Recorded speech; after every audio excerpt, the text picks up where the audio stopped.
Unser Glauben an Jesus soll nicht einfach nur eine Theorie sein, sondern etwas, was sich in unserem ganzen Leben zeigt.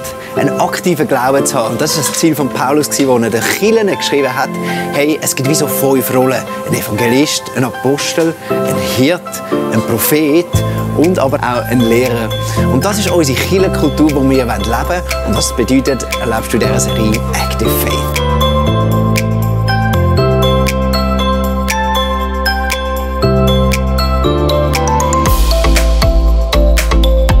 Hallo zusammen! Hallo zusammen! Danke, danke. Hey, es ist schon schön, wieder da zu sein.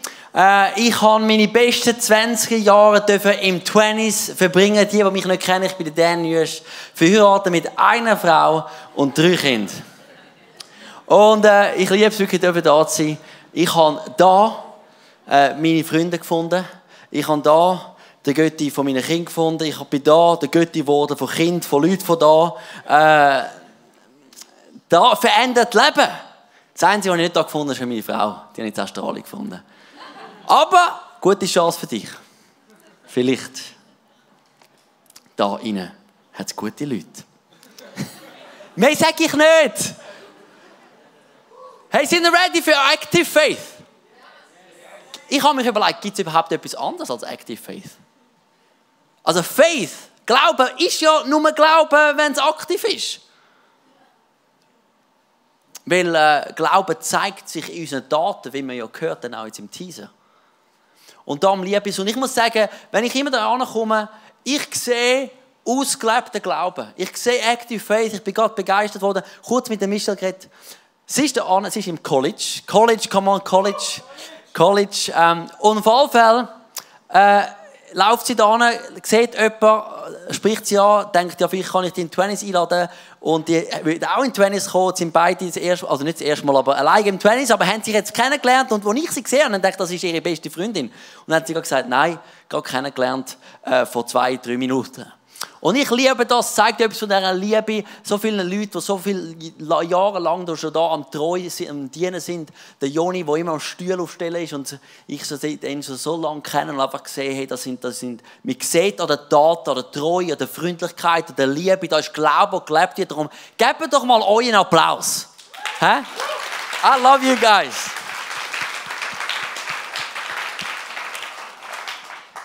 Weil ihr den Glauben eben ausgelebt wird. Und nicht ausgelebt wird nur im 20s, sondern ausgelebt wird in unserem ganzen Leben, in jedem Lebensbereich. Liebe ich, dass ja Gott auch so gemacht hat, dass die Kirche ausgerüstet worden ist mit Leuten, die uns helfen, in jedem Lebensbereich, in der verschiedenen Artigkeit zum Wachsen. Er hat die Kirche ausgerüstet mit verschiedenen Diensten. Da hat es Propheten, Apostel, Evangelisten, Lehrer, Hirten. Und heute möchten wir den Lehrer anschauen. Der letzte von denen. Und der Lehrer ist eigentlich, das Thema ist heute quasi Empowering. Ein Lehrer tut bevollmächtigen. Er tut jemanden ausrüsten. Und als ICF haben wir uns gesagt, wir möchten das ausleben in unserer Kirche. Und wir glauben an die Kraft vom Wort von Gott, wo uns befähigt, leitet und uns zum mündigen Nachfolger von Jesus Christus macht. Ich habe meine erste Bibel mitgenommen, DN, ist mega trendy immer noch. Genau. Das Wort von Gott, wir glauben, dass uns das zum mündigen Nachfolger von Jesus Christus macht. Es lehrt uns, es befähigt uns, es gibt uns Kraft. Und genau dort wollen wir heute anschauen, an dem heutigen Abend. Ich glaube, das ist ein Wort in Season. Ich glaube nicht, weil das von mir kommt, sondern ich glaube, weil das der Heilige Geist wird sagen. Und darum lass uns doch, bevor wir reingehen in das Wort, beten.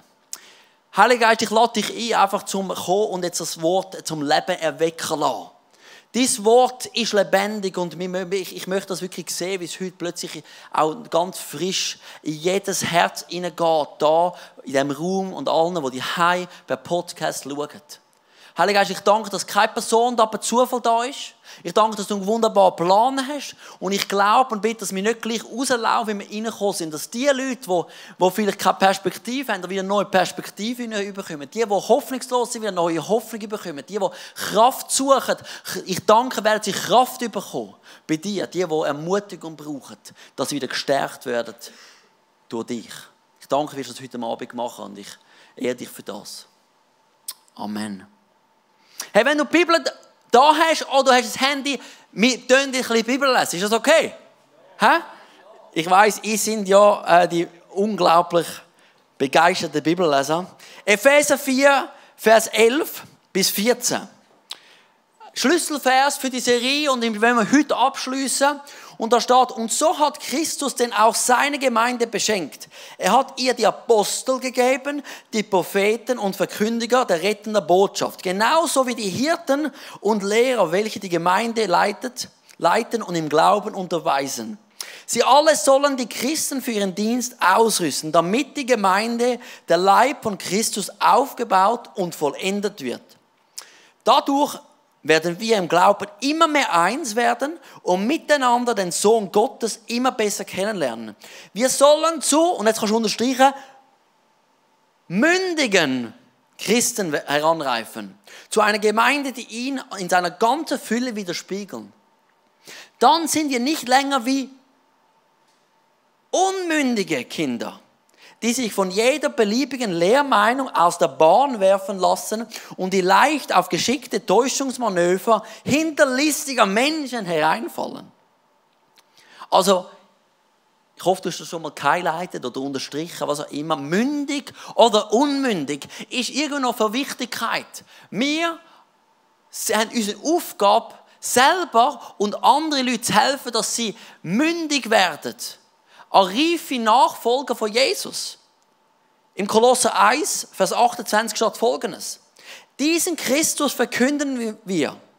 Mit aller Weisheit, die Gott mir gegeben hat, ermahne ich die Menschen und unterweise sie im Glauben, damit jeder Einzelne durch die Verbindung mit Christus reif und mündig wird. Also irgendwie Mündigkeit ist noch wichtig. He? Ich liebe es, so die Wörter wieder vorzuholen, die schon länger im 20 dabei sind. Authentizität, Besonnenheit und mündig sein. Verstehst du? Du fragst dich vielleicht jetzt mündig. Das mundet, ja? Nein, das ist nicht mündig. Der Wikipedia, ich weiß nicht, ob das deine oberste Limit ist von Wahrheit, aber das sagt, der Begriff Mündigkeit beschreibt das innere und äußere Vermögen zur Selbstbestimmung und Eigenverantwortung. Mündigkeit ist ein Zustand der Unabhängigkeit. Sie besagt, dass man sich für sich selbst sprechen und sorgen kann. Ich weiß nicht, ob du schon mündig bist.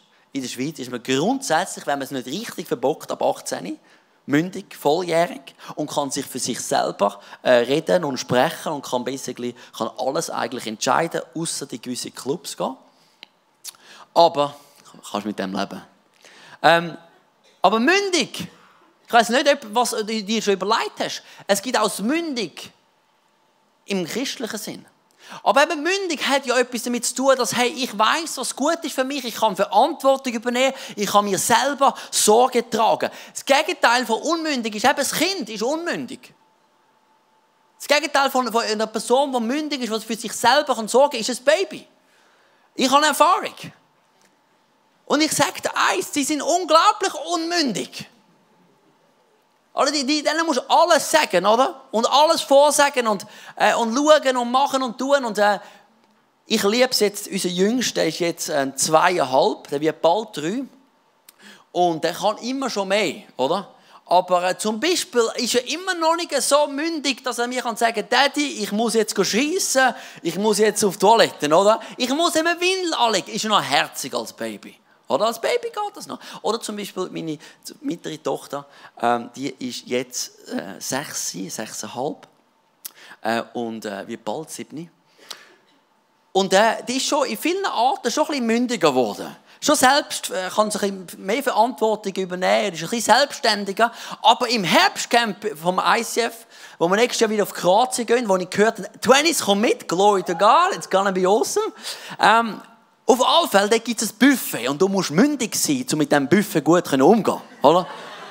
Hey, ich bin mehr als 18 und habe immer noch nicht umgehen. Jetzt langsam mit 35 kann ich die Vielfalt mit dieser umgehen, mit dieser Freiheit von unglaublichem, ungesundem Essen und feinem Essen natürlich. Oder? Aber meine Tochter mit 6,5, oder?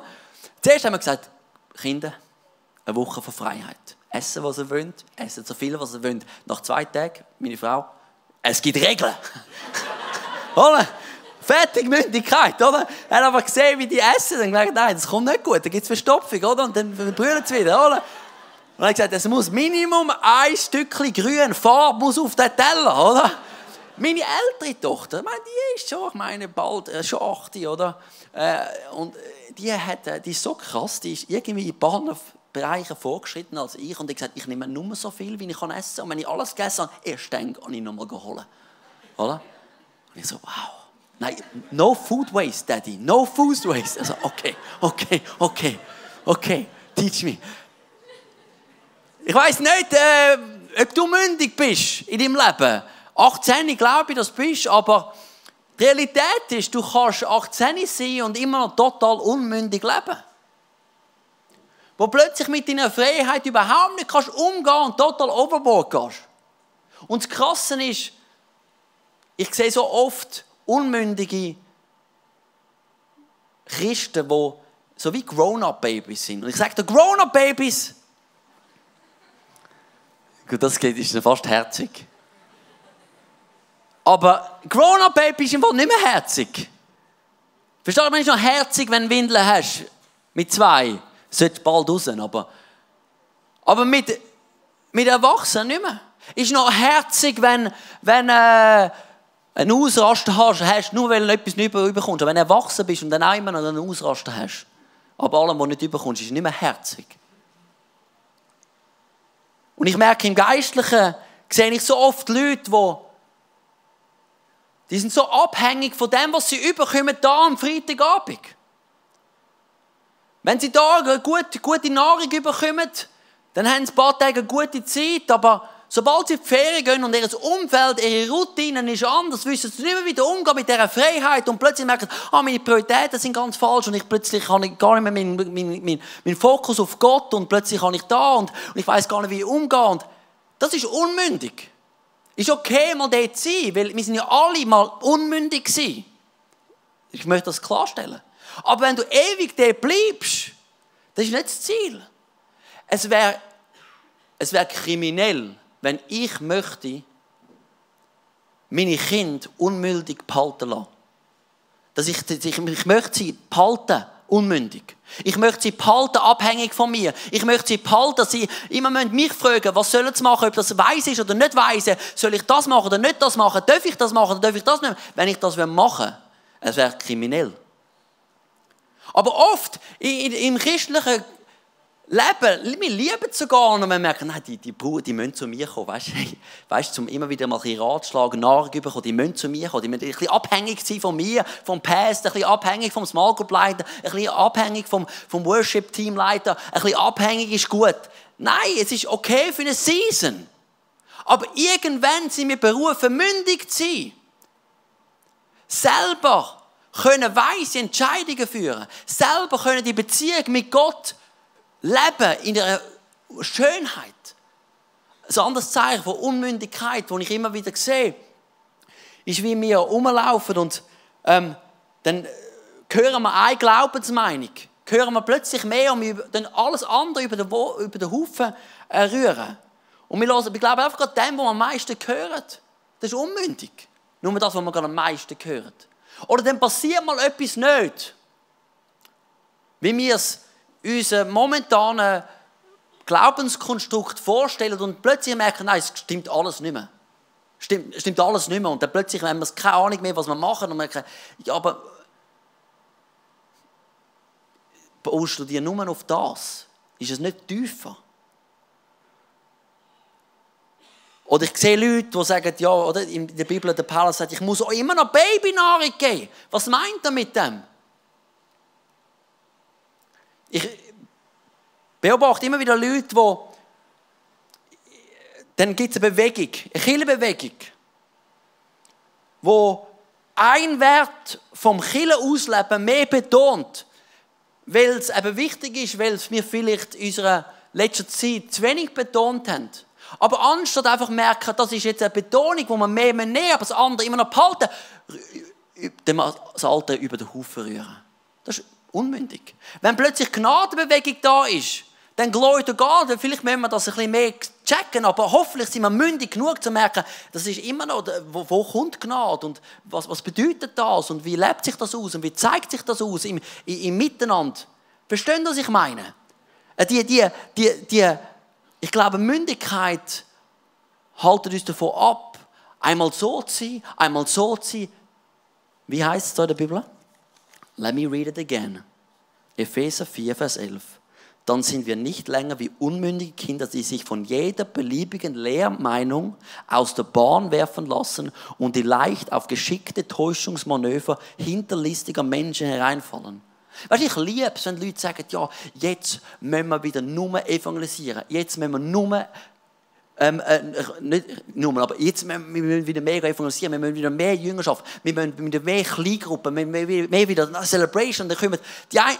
Das ist immer wichtig, so Sachen. Aber es ist mehr, man merkt, okay, das haben wir vielleicht einen Wert, den wir verloren haben. Aber das andere ist ja immer noch da. Verstehen Sie, was ich meine? Ich weiss, es ist jetzt vielleicht ein bisschen praktisch, aber ich will es ja praktisch. Ja, wir wollen ja nicht nur einfach gestreichelt werden und wieder heimgehen. Das, was wir hier lernen, das zeigt sich unter der Woche.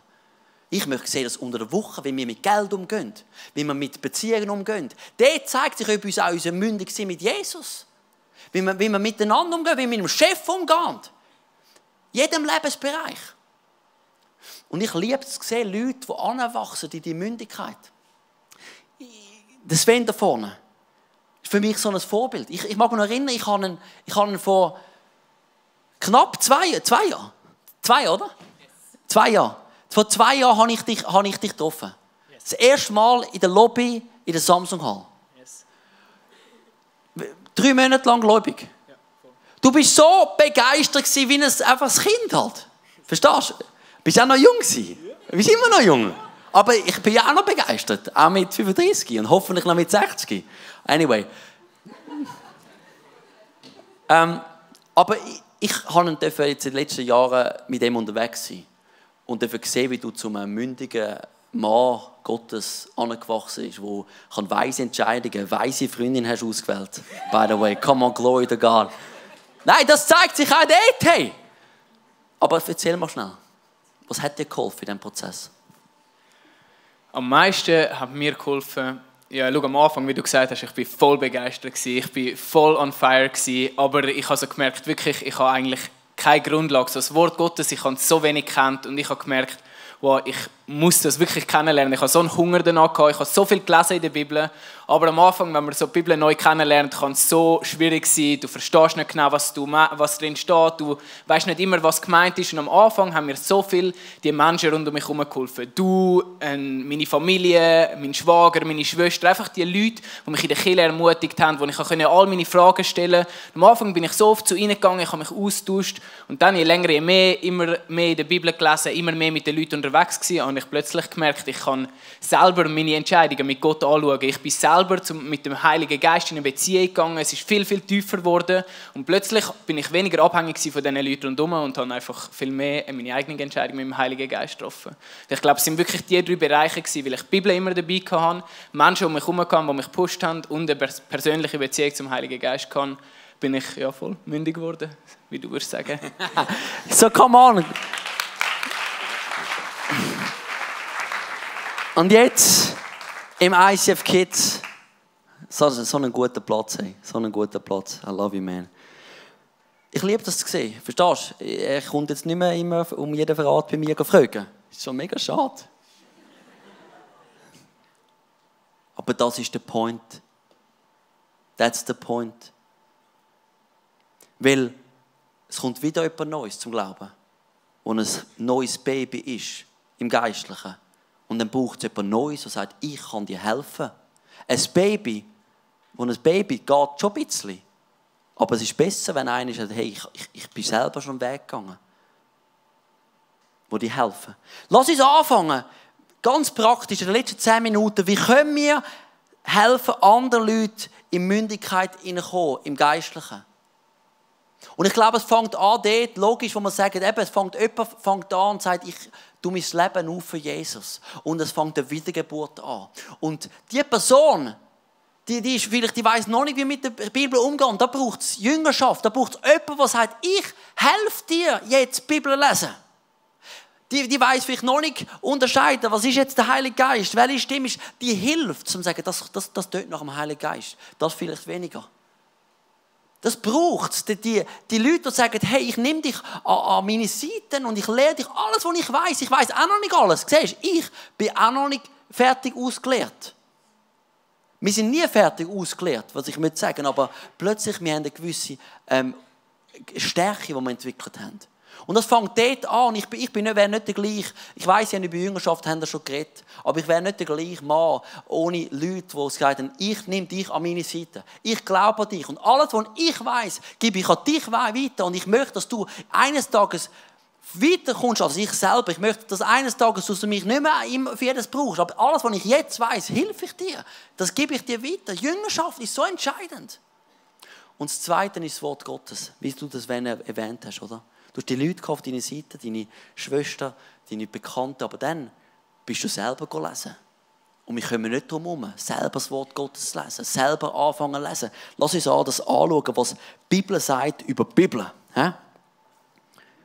Im 2. Timotheus 3 steht, die ganze Heilige Schrift ist von Gott eingegeben, sie soll uns unterweisen, sie hilft uns unter Schuld einzusehen, wieder auf den richtigen Weg zu kommen, und so zu leben, wie es Gott gefällt. So werden wir reife Christen.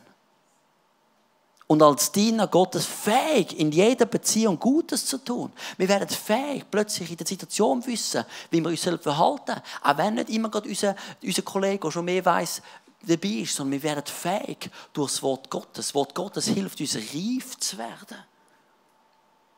Weißt du, wir nehmen das so für selbstverständlich.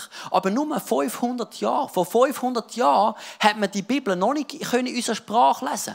Und weil man es nicht in unserer Sprache lesen konnte, war jede Person abhängig von dem, was die Bibel ausgelegt hat. Und wir wissen aus der Kirchengeschichte, dass sie nicht immer richtig gut ausgelegt worden ist. Und darum lass uns das nicht als selbstverständlich anschauen. Vor 500 Jahren war das Grossmünster noch katholisch und alles auf Latinisch. Und dann ist der Zwingli gekommen. Stell dir vor, den Moment, wo sie plötzlich das Wort Gottes in ihrer Sprache hören und selber verstehen können und können urteilen, was sie da hören. Wir haben es. Wir haben es. Und ich glaube, es ist so wichtig, dass wir wieder das Fundament nehmen, weil jede Mündigkeit braucht das Fundament auf dem, wo du sagst, okay, ich habe so gelernt, mündig sein, weil ich habe das gelernt, was gut und falsch ist. Wenn man kein Fundament ist, auch im Normalen, dann wissen wir gar nicht mehr, wie sollen wir denn richtig entscheiden? Was ist denn richtig? Was ist denn gute Nachricht, dass wir dort ankommen? Der Nick hat letzte Woche am Sonntag erzählt über das Wort Gottes, ob man es noch glauben kann, ob das Wort Gottes ist. Und er hat gesagt, wir leben in dieser Post-Truth-Zeit. Post-Wahrheit. Alles ist relativ und absolute Wahrheit wird fast verpönt. Und in so einer Zeit leben wir. Und wenn wir anfangen, nicht mehr das Wort Gottes als Fundament geben, dann sind wir wie ein Blatt im Wind. Weil egal was kommt, weil alles ist relativ. Und das Krasse ist, das Wort Gottes ist genug stark, um unter den Test gebracht zu werden. Ich bin gerade noch mal neu begeistert worden, heute Morgen in der Chronik, die ich gelesen habe und gesehen habe, dort, wo die Menschen Gottes Wort geehrt haben und das hochgeachtet haben und sein Leben danach gerichtet haben, dort ist Frieden ins Land hineingekommen, dort ist Gesundheit ins Land hineingekommen. Und wir leben in einem westlichen Land, wo es an einen Ort ist angekommen, wie wir jetzt leben. weil wir das Wort Gottes als Grundlage genommen haben. Von der Moral, von der Ethik, von der Wert. Ein Mensch hat einen Wert. Ist im Fall nicht in allen Kulturen so. Das ist, weil wir wissen, der Mensch ist geschaffen im Ebenbild von Gott. Und von wo wissen wir die Wahrheit? Von wo haben wir die Erkenntnis? Vom Wort Gottes. Ein starker Philosoph und Theologe war gerade bei uns im College, der Vishal Mangalwadi, und er hat gesagt, der moderne Westen wurde von Menschen geprägt, deren Leben auf ihrem Glauben an das Göttliche, Wahre und Ehrenwerte beruht. Ich glaube, es ist wieder so entscheidend, dass wir das Wort Gottes als unser Fundament sehen und dadurch können geistlich mündig werden, können erkennen, was gut und was nicht gut ist, was uns gut tut und was uns nicht gut tut, was wahr ist und was unwahr ist, was göttlich ist, was ehrenwert ist, was ein Menschenwert hat. Das alles sehen wir da, aber wenn man nur das Wort Gottes einfach als ein historisches Buch anschaut, wo man vielleicht 1, 2 Verse daraus glauben oder andere nicht, dann verlieren wir jedes Fundament, das unsere Gesellschaft bis heute geprägt hat.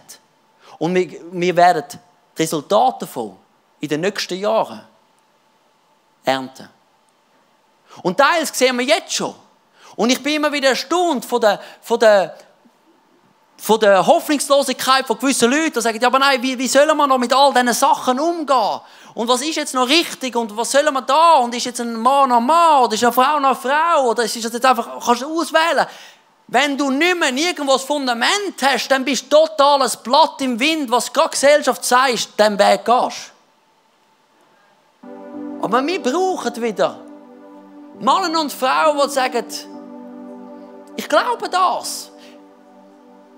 Auch wenn ich nicht alles verstehe, ich glaube das, weil schlussendlich siehst du das Resultat in der Weltgeschichte. Und die sprechen für sich. Dort, wo Gottes Wert ausgelebt worden ist, wo Leute geistlich mündig gehandelt haben. Jedes Mal, wenn du im Alten Testament, wenn sie das Wort Gottes wieder gehört haben, nicht, wie es jemand ausgelegt hat, sondern einfach gelesen. Da so viel Bachab ist gegangen, weil in der Kirchengeschichte, wo wir das Wort Gottes eben nicht mehr in unserer Sprache gelesen haben, wenn du die Kirchengeschichte studierst und plötzlich etwas daraus gemacht hat, was das Wort Gottes gar noch nie war. Und dann braucht es Leute, die sagen, ich lese das Wort Gottes und ich studiere das Wort Gottes. Ich stelle die Fragen zum Wort Gottes. Ich möchte verstehen und ich möchte verstehen, was Gott möchte den Menschen sagen. Und ich den Weg da an und ich habe das Gefühl, der Heilige Geist sagt, hey, so oft lesen wir das Wort Gottes, die Bibel, einfach zum theologisch besser draus zu kommen. Das Wort Gottes ist nie einfach da zum Theologie, um sich irgendwie besser draus zu kommen. Es ist, Gott möchte zu uns reden. Lass uns Männer und Frauen sein, die das Wort Gottes lesen, um zu sagen, ich möchte herausfinden, was Gott möchte mir sagen. Weil er möchte zu uns reden. In all dem Innen möchte er zu uns reden. Es ist noch nie jemand, by the way, gelobt worden in der Bibel, weil er viel weiss über die Bibel. Das Wort Gottes ist immer angewendet, hat es Kraft. Mündigkeit ist nicht, ich weiss vieles, sondern das, was ich weiss und ich weiss das Richtige, wende ich richtig an. Nur das Wort Gottes kennen, die Bibel, macht dich noch nicht mündig. Dem hat es Folgen, macht dich mündig. Und ich möchte schließen mit dem Letzten und ich merke, der Sven Zack gesagt, der Heilige Geist, er ist unser Helfer in dem Sinne. Der Heilige Geist möchte uns helfen. Er möchte uns erklären. Im 1. Johannes lesen wir, dort der Heilige Geist, den euch Christus gegeben hat, er bleibt in euch. Deshalb braucht ihr keine anderen Lehrer. Der Heilige Geist selbst ist in allen Fragen euer Lehrer. Was er euch sagt, ist wahr und ohne Lüge. Haltet also an dem fest, was euch der Geist lehrt. Bleibt mit Christus verbunden. Der eine gehört vielleicht jetzt nur, dann brauchst du keine anderen Lehrer. Verstehst du? wir sind nur ein Teil von einem grösseren Körper. Wir brauchen immer das Miteinander. Wir brauchen immer das Miteinander. Aber der Heilige Geist, der möchte uns das Wort Gottes erklären. Also wenn du das nächste Mal morgen du anfängst, die Bibel aufzutun, dann bett doch zuerst. Bett und sagst, Heilige Geist, erklär mir, was du mir sagen willst. Ich möchte mündig werden. Ich möchte das verstehen. Wenn du merkst, das Thema, ich verstehe das Thema noch nicht, bett, dass ihr dir hilft und dann schlag die Bibel auf. Such alle Bibelverse zu diesem Thema. Mach dir eine eigene Meinung. Wird mündig und stark und felsenfest in dem, was Gottes Wort sagt. Und dann bleib in der Gemeinschaft hinein. Gemeinschaft, weil wir sind immer ein Teil vom Ganzen. Und wir sind immer Mensch und Geist. Und dort fangen da komische Weltansichten an, wo wir uns isolieren und sagen, ich brauche niemand anders mehr. Nein, der Heilige Geist ist in der Fülle erlebbar, in der Gemeinschaft. Gott ist ein dreieiniger Gott. Und darum können wir auch die ganze Fülle von Gott erst erlicken in der Gemeinschaft. Die ganze Mündigkeit können wir erst erlicken in der Gemeinschaft. Darum liebe ich Kirche, meine Damen und Herren. Und lass uns doch zusammen aufstehen. Wir möchten beten und jetzt einfach praktisch werden. Alright? Ich hoffe, du hast etwas mitnehmen für dich, weil du bist auf zwei Art und Weise heute herausgefordert. Du bist herausgefordert, zum überlegen, bin ich mündig im Glauben? Und wenn nicht, no worries. Aber lauf dort zu, lern, lass das Wort. Bei der Gemeinschaft. Fragt den Heiligen Geist. Aber eine andere Gruppe fordert uns Gott raus. Möchtest du ein Mann oder eine Frau sein, die hilft, ein Lehrer zu sein, dass andere in die Mündigkeit hineinkommen? Jemand, der vielleicht sagt, ich möchte das Wort Gottes weiterbringen. Ich möchte helfen, auf den Heiligen Geist zu hören. Ich möchte mit dir einen Schritt laufen, nicht um dich abhängig zu machen von mir, sondern dich in die Mündigkeit hineinführen. Wenn du so eine Person möchtest sein und sagen, yes, ich möchte mich brauchen lassen als so eine Person, dann möchte ich mit dir beten, wieso steckst du nicht deine Hand aus? Einfach das Zeichen von deinem Hunger und sagen, ich möchte jemand sein, ein Lehrer sein. Nicht, weil ich alles weiss, sondern einfach, was ich weiss, möchte ich weitergeben. Steck deine Hand aus und lass uns beten. Vater im Himmel, du siehst uns. Jede einzelne Person, die sagt, yes, ich möchte so ein Lehrer sein. Ich möchte anderen helfen, in Mündigkeit hineinkommen. In eine Festigkeit hineinkommen, wo sie weise Entscheidungen machen können. Geistlich dürfen die Stimme Gottes hören. Die Bibel verstehen und sie können auslegen und verstehen, was du willst sagen. Heiliger Geist, hilf uns in dem hinein. Hilf uns. Wir möchten sehen, dass es nicht ganz viele geistliche grown-up Babys gibt in unserer Mitte, sondern dass es erwachsene, standhafte, starke Männer Gottes, Frauen Gottes anwachsen, die stark sein können, auch wenn es stürmt in unserer Gesellschaft. Die wissen, was wahr ist, was ehrenwert ist, was gut ist.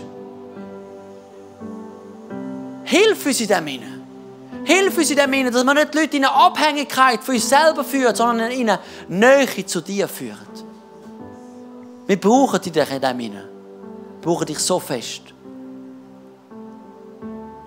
Amen.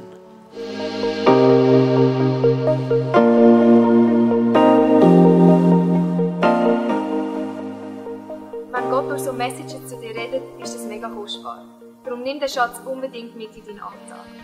Vielleicht machst du gerade noch eine Notiz zu diesem Thema oder redest mit Jesus in einem Gebet noch selber drüber.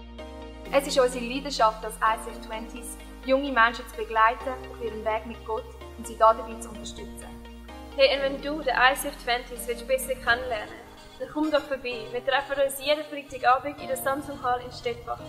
Du findest uns natürlich auch online, auf Social Media wie Instagram, Facebook und Snapchat. Dort kannst du dich informieren über Smart Groups, Camps oder was sonst noch so läuft bei uns in der Kirche. Danke fürs Hineinklicken. Bis zum nächsten Mal.